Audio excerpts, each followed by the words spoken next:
అందరికీ నమస్కారం. ఈ రోజు మన గౌరవ అతిథులు deputy chief minister Pavan Kalyan garu వచ్చారు. పవన్ కళ్యాణ్ గారి యొక్క రాజకీయ జీవితం గురించి మనం తెలుసుకుందాము. 2008లో ఆయన అన్నయ్య గారి చిరంజీవి గారు స్థాపించినటువంటి ప్రజారాజ్యం అనే పార్టీలో ఆయన ఎంతో కీలకమైనటువంటి పాత్ర పోషించి ఆ తరువాత సైలెంట్ అయిపోయారు. ఆ తర్వాత అన్నయ్య గారు 2011లో ప్రజారాజ్యాన్ని తీసుకెళ్లి కాంగ్రెస్ లో కలిపేశాక మన పవన్ కళ్యాణ్ కొంతకాలము సైలెంట్ గా ఉండి 2014లో మళ్ళా జనసేనను స్థాపించి ఎన్నో గొప్ప కార్యాలు చేశారు. వారు 2014లో బీజేపీ అదే ఎన్డీఏ కూటానికి పూర్తిగా మద్దతు ఇచ్చి ఆయన ఎన్నో గొప్ప కార్యాలు చేశారు. తర్వాత 2019లో బీజేపీ ఎన్డీఏ కూటమితో ముఖ్యంగా బాబు గారితో విభేదించి బయటకు వచ్చేశారు. ఆ తరువాత 2024లో మళ్ళా ఎన్డీఏ కూటమిలో చేరిపోయి చెయ్యి కలుపుకొని ఎలా హత్తుకున్నారు. ఆయన ఎన్ని రకాలుగా రంగులు మార్చారు అన్ని కూడా ఆయన రాజకీయ జీవితం ప్రారంభించినప్పటి నుంచి ఇప్పటి వరకు తెలుసుకుందాం. మొదలు పెట్టండి.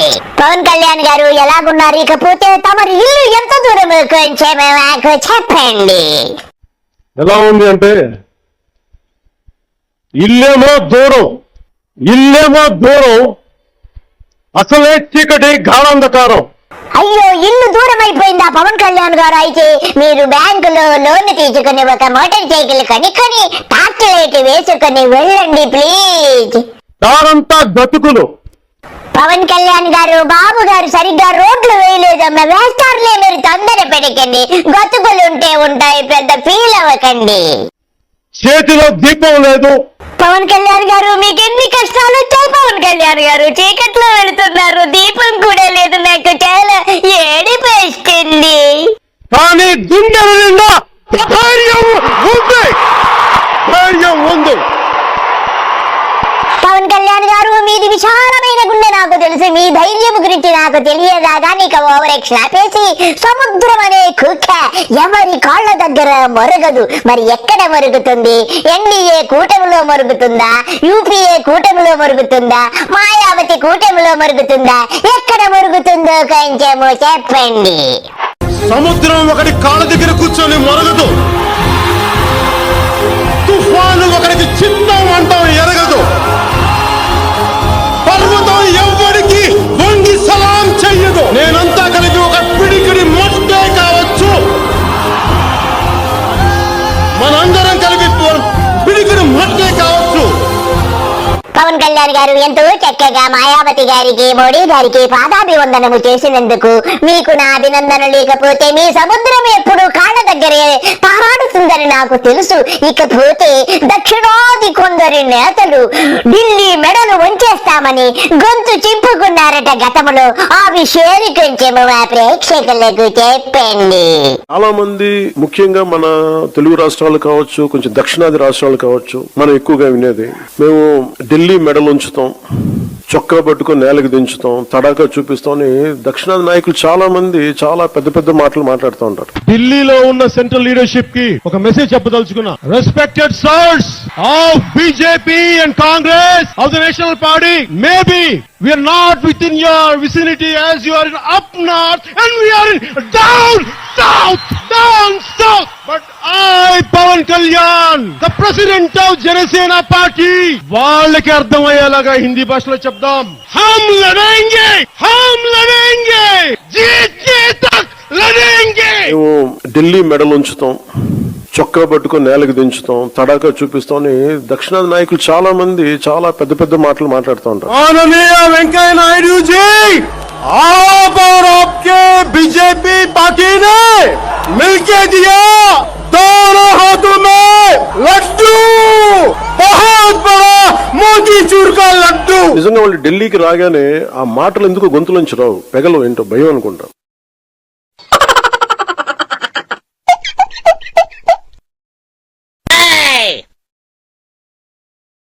పవన్ కళ్యాణ్ గారు, మీలో ఎంతమంది అపరిచితులు ఉన్నారు సార్? అప్పుడే కాళ్ళు పట్టుకుంటారు, అప్పుడే ఢిల్లీ పెద్దల మెడలు వచ్చుతానంటారు, హిందీ మాట్లాడతారు, ఇంగ్లీష్ మాట్లాడతారు, ఎన్నెన్నో భాషలు మాట్లాడతారు. చివరికి వచ్చి గూటాల కూటమిలో చేరి గట్టిగా కలుసుకొని బాబు గారిని ఆలింగనం చేసుకుని డాష్ నాకుతా ఉంటారు. ధోని బాతుకొచ్చాడా? పవన్ కళ్యాణ్ గారు, మీ నాన్నగారి హత్యకులను గంగా నదిలో కలిపేటప్పుడు ఇప్పుడు ముంబైలో జరిగిన సంఘటనలు కొంచెం గుర్తు చేసుకుందాము. కసబు అప్పుడు ఎన్నో బాంబులు పెట్టి ముంబైని పేల్చినప్పుడు మీ రియాక్షన్ కొంచెం చెప్పండి. ఓవర్ యాక్షన్ లో ఇంకా చెప్పండి. తండ్రి అస్థికల్ని నిమజ్జనం చేయడానికి నేను వారణాసి వెళ్ళినప్పుడు జరిగిన సంఘటన అది. ఆ రోజు నాకు కలిగింది ఏంటంటే, అంటే పట్టుమని 10 మంది వచ్చి ఈ దేశాన్ని ఇబ్బంది పెట్టేయగలరా, అది నన్ను చాలా చాలా తినేసింది ఆలోచన. అలాంటిది పాకిస్తాన్ నుంచి వచ్చి ఇది బాంబేలో జరిగినప్పుడు ఎక్కడైనా జరుగుతుంది. ఆ రోజు నాకు అనిపించింది India needs a very strong leader. Pavan Kalyan garu పువ్వు పుట్టగానే పరమలంచనంటే మీరే సార్. మీరు అప్పుడే అనుకున్నారు ఒక నాయకుడు కావాలి, అతడే మోడీ అని. అప్పుడే మీరు నిర్ణయించుకున్నారని నాకు తెలుసు. ఎవరన్నా ఉంటారా, అలా ఉంటారా ఎవరన్నా అనేది నేను మనసుగా ఆ రోజు కాశీ విశ్వేశ్వరుడిని మొక్కుకున్నాను. ఎంత ఉన్నతమైన మనసు సార్ మీరు. ఆ రోజే ఎంత కాశీ విశ్వేశ్వరుని ఒక గొప్ప నాయకుడు నిమ్మని చెప్పి మొక్కుకున్నారు. ఆ వెంటనే కాశీ విశ్వేశ్వరుడు మీ దగ్గర ప్రత్యక్షమైపోయి మోడీ మీకు కాబోయే ప్రధానమంత్రి అని చెప్పి గొప్ప నాయకుడిని చేస్తారు అని చెప్పి మీరు కూడా ఆ గూటాల కూటమిలో దూరిపోమ్మని ఆ యొక్క విశ్వేశ్వరుడు మీ చెవిలో చెప్పి ఉంటారు. మీకు ఎక్కడ చూసినా రికమెండేషన్లే కదా. స్వర్గానికి వెళ్ళినా నరకానికి వెళ్ళినా అందరూ మీకు తెలిసిన వాళ్ళే ఉంటారు sir. So India needs a very strong and robust leadership.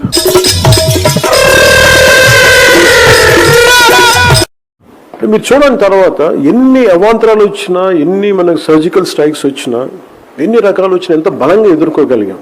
Pawan Kalyan గారు ఇక మీరు సొల్లాపండి. ఇకపోతే మీరు యుద్ధాలు బాగా చేస్తారంట. హాకీ స్టిక్కులతోటి, రాడ్స్ తోటి, ఇంకా డాషులతోటి కూడా చేస్తారని తెలిసింది. మొదలు పెట్టండి మీ యుద్ధం. మీరు యుద్ధం చెప్పండి రా, మీరు చెప్పండి రా. రాడ్ల, హాకీ స్టిక్కుల, రాళ్ళ, ఒట్టి చేతుల, నేను దేనికి రెడీరా. నేను మా వాళ్ళు కూడా రమ్మని చెప్పండి రా. మీరు రండి రా. ఎంతమంది వైసీపీ గుండా ఎమ్మెల్యే కొడుకులు వస్తారో ఛాలెంజ్ ఇస్తున్నాను. కొడకల్లారా రండి రా. అందరూ రండి, అందరూ బయటికి కొడకల్లారా. తోలు తీస్తాను ఒక్కొక్క నా కొడుకు మాట్లాడు. పవన్ కళ్యాణ్ గారు ఎంత చక్కగా మాట్లాడుతున్నారండి. మీకు ఎంతమంది కొడుకులు సార్? నాకు తెలిసి 2-3 ఉన్నట్టున్నారు. మరి 1,00,000 మంది ఉన్నారా, 10 లక్షల మంది ఉన్నారా సార్? మీకు ఇంతమంది కొడుకులా సార్? అంతమంది కొడుకులతోటి కూడా రాడ్లు పెట్టి ఫైటింగ్ చేసేస్తావా? కడుపుకు అన్నం తిన్నారా, గడ్డి తిన్నారా? పవన్ కళ్యాణ్ గారు ఏం మాట్లాడుతున్నారు సార్? ఇకపోతే మీ నాన్నగారు చుట్టలు ఎక్కడ కాల్చుకునేవారు కొంచెం మాకు చెప్పండి. మా నాన్న ఒక హేతువాది. మా నాన్న ఉమ్మడి పార్టీ కమ్యూనిస్టు సభ్యుడు. మా నాన్న, మా పెదనాన్న ఇద్దరు. మా నాన్న ఎలాంటి వాడంటే, మా నాయనమ్మ దీపారాధన వెలిగిస్తే దీపారాధన సిగరెట్ వెలిగించిన దేవుడు లేడు, దెయ్యం లేదనే వ్యక్తిమత. పవన్ కళ్యాణ్ గారు ఎంత గొప్ప వంశం సార్ మీది. ఎంత చక్కగా చెప్పారు సార్. హిందూ మతం అంటే మీకు ఎంత గౌరవమో నాకు అర్థమవుతుంది సార్. ఆదోని శివాలయంలో ఒక యువకుడు ఏకంగా అక్కడ పెట్టే దీపం, ఆ దీపంలో పోయి సిగరెట్ వెలిగించుకునే ధైర్యం చేశాడు. మా నాయనమ్మ దీపారాధన వెలిగిస్తే దీపారాధన సిగరెట్ వెలిగించిన దేవుడు లేడు, దెయ్యం లేదనే వ్యక్తిమత. సార్ మీరు గొప్ప బహుభాషా కోవిదులు కాబట్టి ఇప్పుడు మాకు ఆంధ్రములో కొన్ని అమృతమైనటువంటి వాక్కులు వినిపించండి.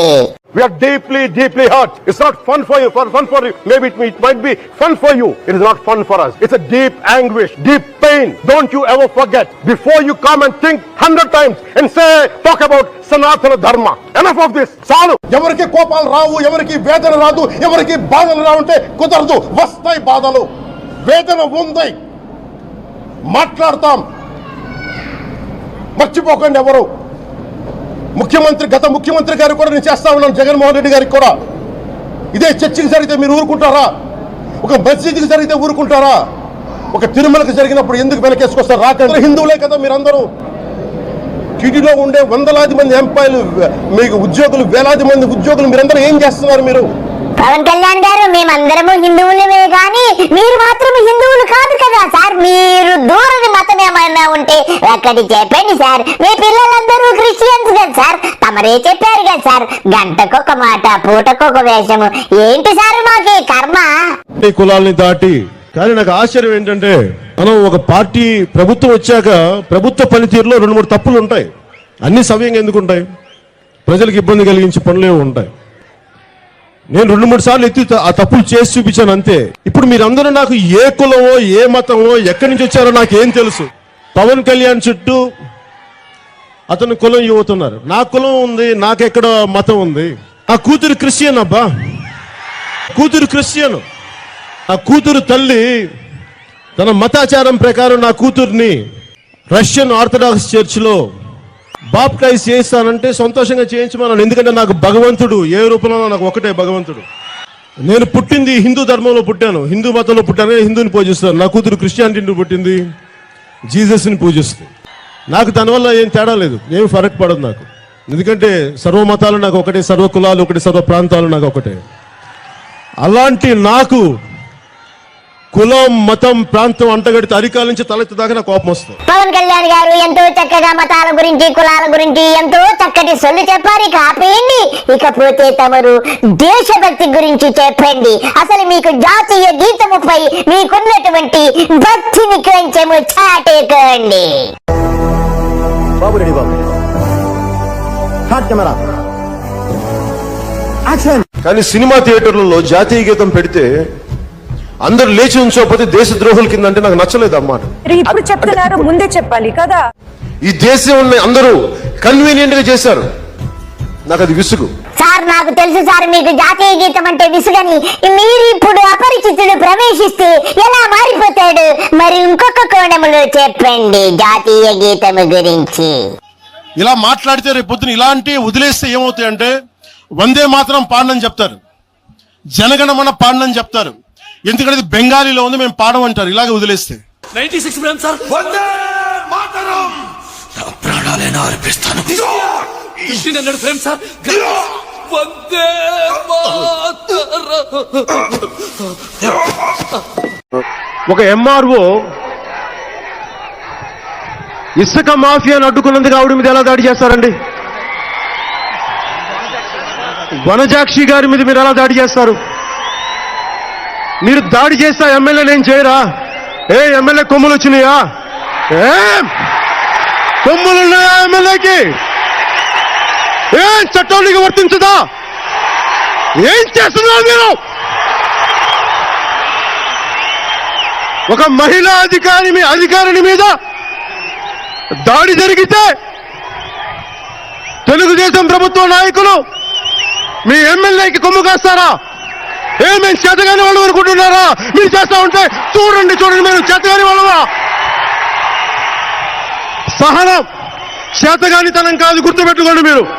సహనం కానీ మా సహనాన్ని మీరు పరీక్షించొద్దు. ముఖ్యమంత్రి నారా చంద్రబాబు నాయుడు గారికి, నారా లోకేష్ గారికి, మీ ఇద్దరికి చెప్తున్నాను, రాజమండ్రి నుంచి 14 ఏళ్ల వయసులో దేశానికి సేవ చేయడానికి, సమాజానికి అండగా సేవ చేయడానికి నేను 14 ఏళ్ల వయసులో నిర్ణయించుకున్నాను.